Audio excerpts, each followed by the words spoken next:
रावण ने क्यों नहीं छुआ था माता सीता को। यदि आप हमारे चैनल पर नए आए हैं तो हमारे देव हिस्टोरिक चैनल को सब्सक्राइब करें और घंटी का बटन अवश्य दबाएं, जिससे आने वाली वीडियो आपको सबसे पहले प्राप्त हो सके।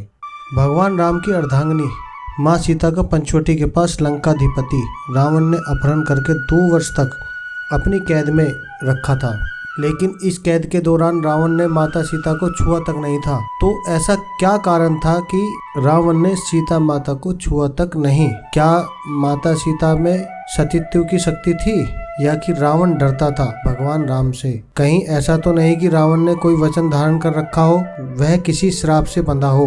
रावण जब सीता के पास शादी का प्रस्ताव लेकर गया तो माता ने घास के एक टुकड़े को अपने और रावण के बीच रखा और कहा, हे रावण, सूरज और किरण की तरह राम सीता अभिन्न है। राम व लक्ष्मण की अनुपस्थिति में मेरा अपहरण कर तुमने अपनी कायरता का परिचय और राक्षस जाति के विनाश को आमंत्रित कर दिया है। तुम्हारे को श्री राम की शरण में जाना इस विनाश से बचने का एकमात्र उपाय है, अन्यथा लंका का विनाश निश्चित है। सीता माता की इस बात से निराश रावण ने राम को लंका आकर सीता को मुक्त करने को 2 माह की अवधि दी। इसके बाद रावण या तो सीता से विवाह करेगा या उसका अंत होगा। रावण ने सीता को हर तरह से लालच दिया कि वह उसकी पत्नी बन जाए। यदि वह ऐसा करती है तो वह अपनी सभी पत्नियों को उसकी दासी बना देगा और उसे लंका की महारानी। लेकिन सीता माता रावण के किसी भी तरह के लोभ में नहीं आई। तब रावण ने सीता को जान से मारने की धमकी दी, लेकिन यह धमकी भी काम नहीं कर पाई।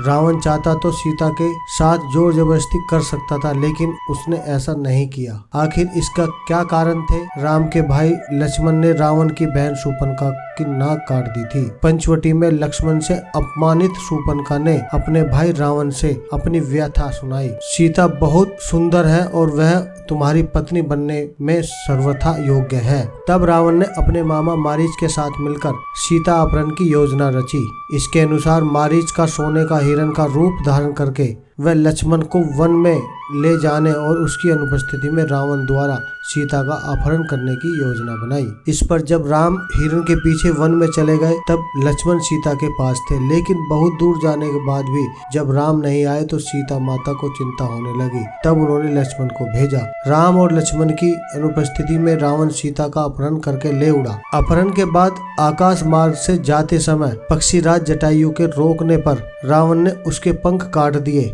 रावण ने सीता को लंका नगरी के अशोक वाटिका में रखा और तिरचटा के नेतृत्व में राक्षसियों को उनकी देखरेख का भार दिया। सिर्फ सीता के अपहरण के कारण ही राम के हाथों रावण की मृत्यु हुई थी। यह उस समय की बात है जब भगवान शिव से वरदान और शक्तिशाली खड्ग पाने के बाद रावण और उसके अधिक अहंकार से भर गया था। वह पृथ्वी से भ्रमण करता हुआ हिमालय के घने जंगलों में जा पहुंचा। वहां उसने घने जंगलों में एक रूपवती कन्या को तपस्या में लीन होते देखा। कन्या के रूप और रंग के आगे रावण का राक्षसी रूप जाग उठा और उसने उस कन्या की तपस्या भंग करते हुए उसका परिचय जानना चाहा। काम वासना में भरे रावण के अचंभित करने वाले प्रश्नों को सुन उस कन्या ने अपना परिचय देते हुए रावण से कहा कि हे राक्षस राज, मेरा नाम वेदवती है। मैं परम तेजस्वी महर्षि कुशध्वज की पुत्री हूँ। मेरे वयस्क होने पर देवता, गंधर्व, यक्ष, राक्षस, नाग सभी मुझे विवाह करना चाहते थे, लेकिन मेरे पिता की इच्छा थी कि समस्त देवता के स्वामी श्री विष्णु ही मेरे पति बने। मेरे पिता की उस इच्छा से क्रुद्ध होकर शंभु नामक दैत्य ने सोते समय मेरे पिता की हत्या कर दी और मेरी माता ने भी पिता के वियोग में उनकी जलती चिता में कूदकर अपनी जान दे दी। इसी वजह से यहाँ मैं अपने पिता की इच्छा को पूरा करने के लिए इस तपस्या को कर रही हूँ। इतना कहने के बाद उस सुंदरी ने रावण को यह भी कह दिया कि मैं अपने तप के बल पर आपकी गलत इच्छाओं को जान गई हूँ। इतना सुनते ही रावण क्रोध से भर गया और अपने दोनों हाथों से उस कन्या के बाल पकड़कर उसे अपनी ओर खींचने लगा।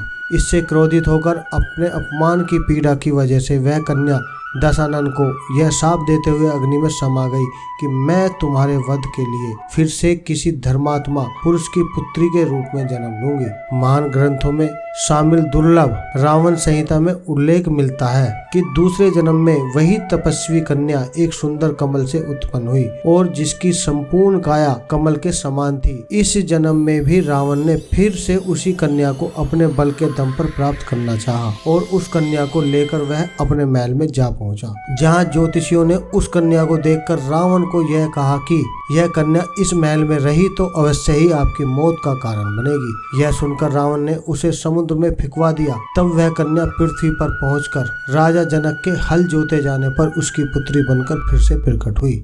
मान्यता यह है कि बिहार स्थित सीतामढ़ी का पुनौरा गांव वह स्थान है जहां राजा जनक ने हल चलाया था। शास्त्रों के अनुसार कन्या का यही रूप सीता बनकर रामायण में रावण के वध का कारण बना। अद्भुत रामायण में उल्लेख है कि रावण कहता है कि जब मैं भूलवश अपनी पुत्री से प्रणय की इच्छा करूं तब वही मेरी मृत्यु का कारण बने। रावण के इस कथन से ज्ञात होता है कि सीता रावण की पुत्री थी।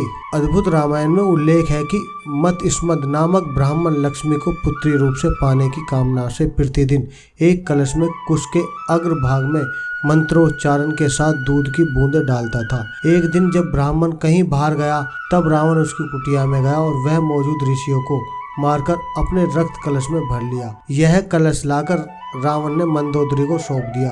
रावण ने कहा कि यह तेज विष है, इसे छुपा कर रख दो। मंदोदरी रावण की उपेक्षा से दुखी थी। एक दिन जब रावण बाहर गया था तब मौका देखकर मंदोदरी ने कलश में रखा रक्त पी लिया। इसके पीने से मंदोदरी गर्भवती हो गई। लोक लाज के डर से मंदोदरी अपनी पुत्री को कलश में रखकर उस स्थान पर छुपा गई जहाँ से जनक ने उसे प्राप्त किया। सीता के संदर्भ में एक अन्य कथा वेदवती नाम की स्त्री से संबंधित है। वेदवती से जुड़ी कहानी हम पहले ही बता चुके हैं। त्रिजटा नाम की राक्षसी को रावण ने सीता की रक्षा के लिए अशोक वाटिका में राक्षसनियों के मुख बनाकर रखा था। सभी राक्षस और वह किसी पराई स्त्री के साथ उसकी इच्छा बिना संबंध नहीं बना पाएगा और अगर ऐसा किया तो वह भस्म हो जाएगा।